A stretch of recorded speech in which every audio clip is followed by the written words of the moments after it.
Welcome back for another video from WVU Football Going Deep. Talking today about the 2022 Pitt game and the punt. Before we go further, please like, subscribe, comment, tell your friends. Because if I wait to say that at the end, most of you will have stopped 30 seconds before the end. To punt or not to punt? Some fans think that's an easy question. But some people think the world is a true-false exam with the occasional fill in the blank. But it's all about tidy absolute answers. I think the world is an essay exam with some story problems and every now and then a bit of quantum physics just for the uncertainty. So am I going to give you a tidy answer? Nope, not going to happen. But let's look at what did happen, what might have happened, and what we'll never know. So there it is. West Virginia with a 7-point lead. About 6.5 minutes left in the game. Close to the 50-yard line. 4th down and very short. And after trying to pull Pitt off sides didn't work, they punted. So what's the theory? Well, if you go for it, your hope is to run out the clock as much as you can. But you don't know what's going to happen. Will you get a nice drive that either eats up most of the clock or maybe even adds points? You might. You might get 3 more downs and still punt and have a lot of time left on the clock. You might turn the ball over. You might not get the first down. So what did happen? Okay, they punt. The hope is that you're going to stop Pitt, get the ball back, run clock that way. And the defense had been playing well. On the previous drive, Pitt ended up with 3rd and 24. They were getting to the quarterback in a hurry. Looked good. Seemed like a good idea. Well, first play goes not far. Very next play, McCormick gets tossed out for targeting. Now you're down 2 defensive backs because Woods had been injured very early in the game, and you're playing way too young. You're playing guys who aren't ready to play in that kind of a situation. Then we get a questionable call by the refs that gives Pitt a reception they probably should not have gotten. And after that is when the defense went in the toilet. Mostly tackling. Initial coverage wasn't that bad. It just wasn't good enough. Where the defense was getting to the quarterback, now he was having just enough time to throw without feeling too pressured.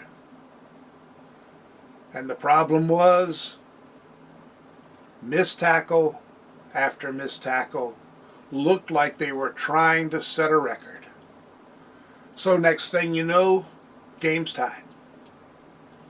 Okay, offense is moving. Still doesn't look bad. It's tied. Move down the field, take some time off the clock, and even a field goal wins it. And then your number one receiver lets a very easy catch go right through his hands, slides through like it was practically greased, and the defender grabs it with no trouble at all. Pick six. Now Pitt's up 7. Well, the offense manages to start another drive. Things still don't look doom and gloom. Got a chance to tie it, send it into overtime. And then there are 2 missed pickups on blitzes, at least one of which was just a flat-out miss. And we're at 4th and long. But, believe it or not, Reese Smith gets open. Smith or Fox, I forget, sorry. Open at the goal line, right down the middle. Daniels has time. He's got room to step up in the pocket, and he throws short. So you have this entire sequence of things that couldn't have been predicted. And if almost any one of them had not happened, you're at least tied or still ahead in the game. But at the same time, you can look back and say, well, Brown called for the punt. WVU lost the game, therefore that must mean it was the wrong decision. It ain't that easy, because we don't know what else would have happened. Almost everybody has heard, I chose the road less traveled. Most of you know it comes from a Robert Frost poem, and it's usually taught as indicating that, the road less traveled makes things better. But Frost made it very clear in his letters that that wasn't it. The point was that you never know whether one path was better than the other or not. You make a choice. You live with the consequences. Maybe you learn from them. If you take the other path next time, it's still not the same path. And what would have happened had Brown gone for it on 4th down? Well, if you look at the rest of the season, 3rd and short, 4th and short were problems for the Harrell offense. They got stuffed a lot. And there were a lot of tackles for loss on those downs. The offense was not built for those short yardage situations, and Daniels is not an aggressive runner.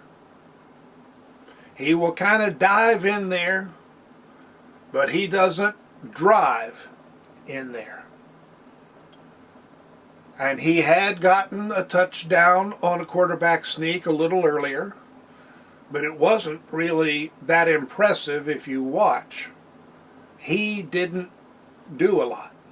So I wouldn't really feel especially confident sending Daniels into the middle of the line. Seems like, okay, Mathis or Donaldson. Well, Mathis was one who got stopped on a lot of those later in the season.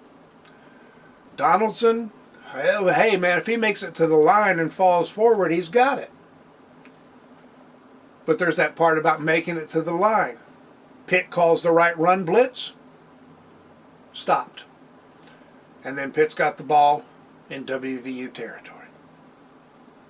Or maybe you get the 1st down, and the next play you throw the ball to your number 1 wide receiver and it goes through his hands and it's a pick 6. Maybe that play was going to happen.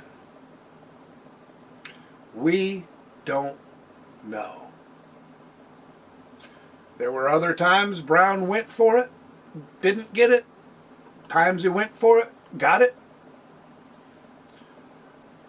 You can't always say that the outcome either justifies or disproves the choice. Shit happens. Sometimes that's in your favor. Sometimes it's not. Now, what did they learn from it? Well, one thing they learned was to get some big backs. The offense is, well, this specifically, the run is designed so that those situations can be handled in a variety of ways. And not just what the defense expects. So complain about the punt. Complain about losing to Pitt. But don't claim that you know the answer. Because it isn't true-false. Football, man, it's straight up mathematics sometimes, but there's a lot of quantum physics uncertainty in there. It's a crazy game. As the saying goes, that's why we play the game instead of just looking at the predictions. We lost the game. That sucks. Nothing we can do about it for last year. They've worked on doing things about it for this year. That's how you learn, respond, improve. It isn't easy. It isn't absolute. But I think it's fun. It's also frustrating. So I know the pain. And I don't know what's going to happen this year. I expect there'll be some 4th and short calls. What's the right call? To punt or not to punt? That will still be the question. Well, I'll see you again. I'll do some more videos that are really going to annoy some people. I got one coming up about Rich Rodriguez, what I think of him as a coach and why. One on Bill Stewart, Dana Holgerson, and of course, Neil Brown. So come back and let me see if I can annoy you. I bet I can. See you later.